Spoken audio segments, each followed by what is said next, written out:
ዛሬ ማሳያችሁ በሁሉም ዘንድ ተወዳጅ የሆነው ሲናመን ሮል ወይም ደግሞ የቀረፋ ዳቦ ነው። ከሊጡ አቦካክ ጀምሮ እንዴት እንደምሰራ አሳያችኋለሁ። ተከታተሉ። ሲናመን ሮል ለመስራት የሚያስፈልጉን ግብአቶች 1 ብርጭቆ ወተት፣ እርሾ፣ ሩብ ካፕ ስኳር፣ 1 ካፕ ዱቄት ጨምረን እንደዚህ እንበጠብጠዋለን።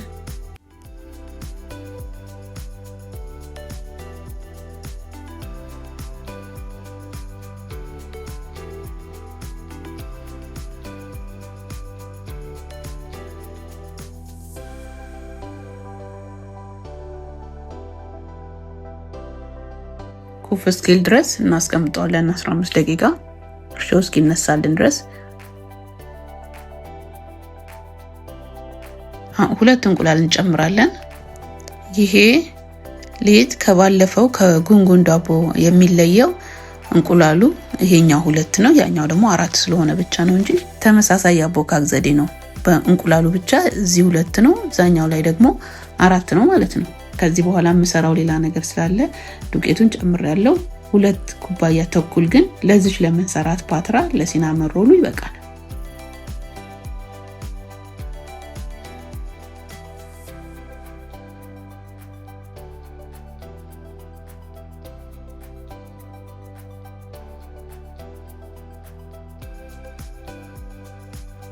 እናሸዋለን በደንብ አድርገን ለአንድ 15 ደቂቃ እስከ 10-15 ደቂቃ።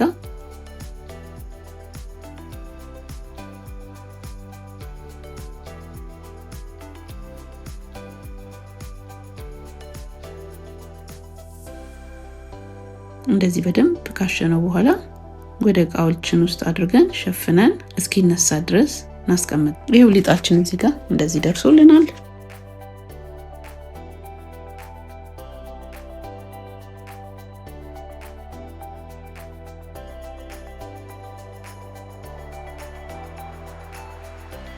እዚህ ጋር ግማሹን ቀንሼ አስቀምጬዋለሁ ፈጣየር ለመስራት።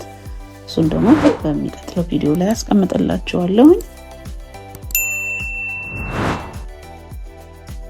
ይሄው ለኔ ፓትራ ያነስ ያለ ስለሆነ ለሲናመን እንደዚህ ዘርጋ አድርጌ እዳምጠዋለሁ ማለት ነው። እንደዚህ ዱቄት እየነሰነሰን ዘርጋ አድርገን እዳምጠዋለን፣ ሳሳ እናረጋዋለን። በደንብ ስለ ቦካ ይሄው እንደዚህ ልስልስ ያለ እንደ ላስቲክ የሚሳብ ነው የሆነው።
ጥሩ ነው። ይሄውና እንደዚህ ቅቤያችንን እንቀባለን በደንብ አድርገን። የገበታ ቅቤ ከዚህም በርከት ቢል ይቻላል። ውስጡ በጣም ልስልስ ስለሚያደርገው ሶፍት ያደርገዋል ቅቤ። በደንብ ቅቤያችንን እንቀባለን።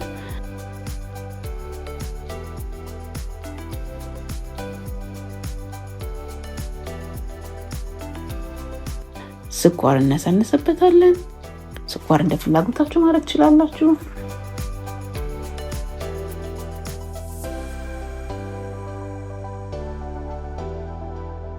የተፈጨ ሲናመን ወይም ቀረፋ እሱን በደንብ አድርገን ነሰንሳለን። በርከት ሲል ደስ ይለኛል።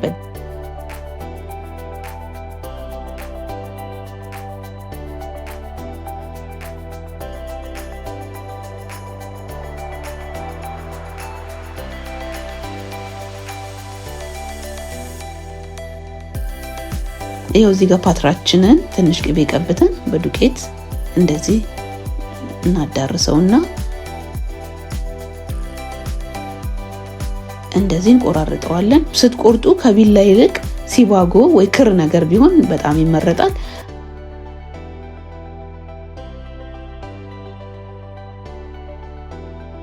ይሄው ዙሪያውን ዳር ትንሽ ክፍተት እንስጠው፣ ምክንያቱም በሚነሳ ጊዜ ስፔስ ስለሚፈልግ የተወሰነች ክፍተት በመሃል ላይ ማድረግ፣ ጥቅጥቅ አለማድረግ።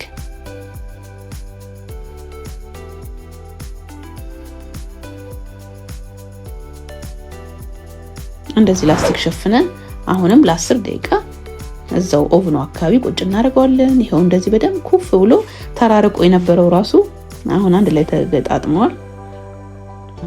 እንከድነውና ለ40 ደቂቃ እንደ ኦቭናችሁ ከ35 እስከ 40 ይሆናል። ይሄው እንግዲህ ደርሶልናል። ቆንጆ ነው። ሽታው ራሱ በስማን ቤቱ ራሱ ገና ሳይቀመስ የሲናመኑ ሽታ አውዶናል።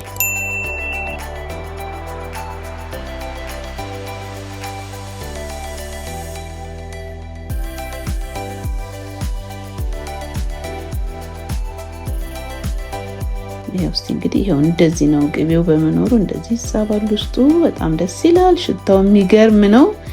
መሞከር አለባችሁ እውነት። እንደውም ፓትራውን ከዚህ ከፍ ያለ ማድረግ ይቻላል። እኔ ትንሽ ሳይዙን የፓትራው ሳይዝ ከፍ ባለ ቁጥር ትንሽ ሊጡን ጨመር ማድረግ ክሬም ነገር አድርጋችሁ መጠቀም ትችላላችሁ። እኔ ይሄንን ከላይ ያፈሰስኩትኝ በተፈጨ ስኳርና ወተት ብቻ ነው ያደረኩትኝ።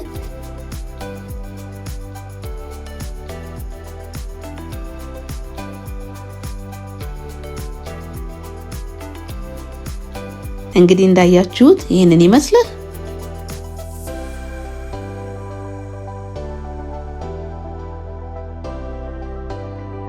እሺ እንግዲህ እንዳያችሁት ሲናመን ሮላችን ጥሩ ሆኖ ወጥቶልናል። እንደወደዳችሁት እርግጠኛ ነኝ። እናንተም በየቤታችሁ ሞክሩት። በሚቀጥለው ቪዲዮ እስክንገናኝ ቻው።